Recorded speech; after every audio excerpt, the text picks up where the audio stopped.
বৃহস্পতিবার ঈশান নামাজের পরে কেউ যদি আমলটি করতে পারে, আল্লাহ তাআলা শুক্রবার আসার আগে তার ভাগ্য খুলে দেবেন ইনশাআল্লাহ। কেউ যদি ঈমান ও ইয়াকিনী সহিত করতে পারে, অনেকে বলে হুজুর আমল করি কিন্তু ফলাফল পাচ্ছি না। ফলাফল পেতে হলে আপনাকে ঈমান ও ইয়াকিনের সহিত আমল করতে হবে। ইয়াকিন এটি জীবনের অন্যতম গুরুত্বপূর্ণ অংশ।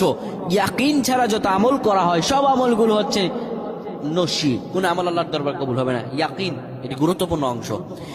বৃহস্পতিবার রজনীতে, যেটাকে বলা হয় শুক্রবারের রজনী, আপনি যদি অজু করে নেন, অজু করে যদি আপনি পবিত্র হয়ে ঘরের বিছানায় শুয়ে যাবেন, রাসূলুল্লাহ বৃহস্পতিবার কিংবা প্রত্যেক দিন ঈশান নামাজের পরেই ঘুমিয়ে যেতেন।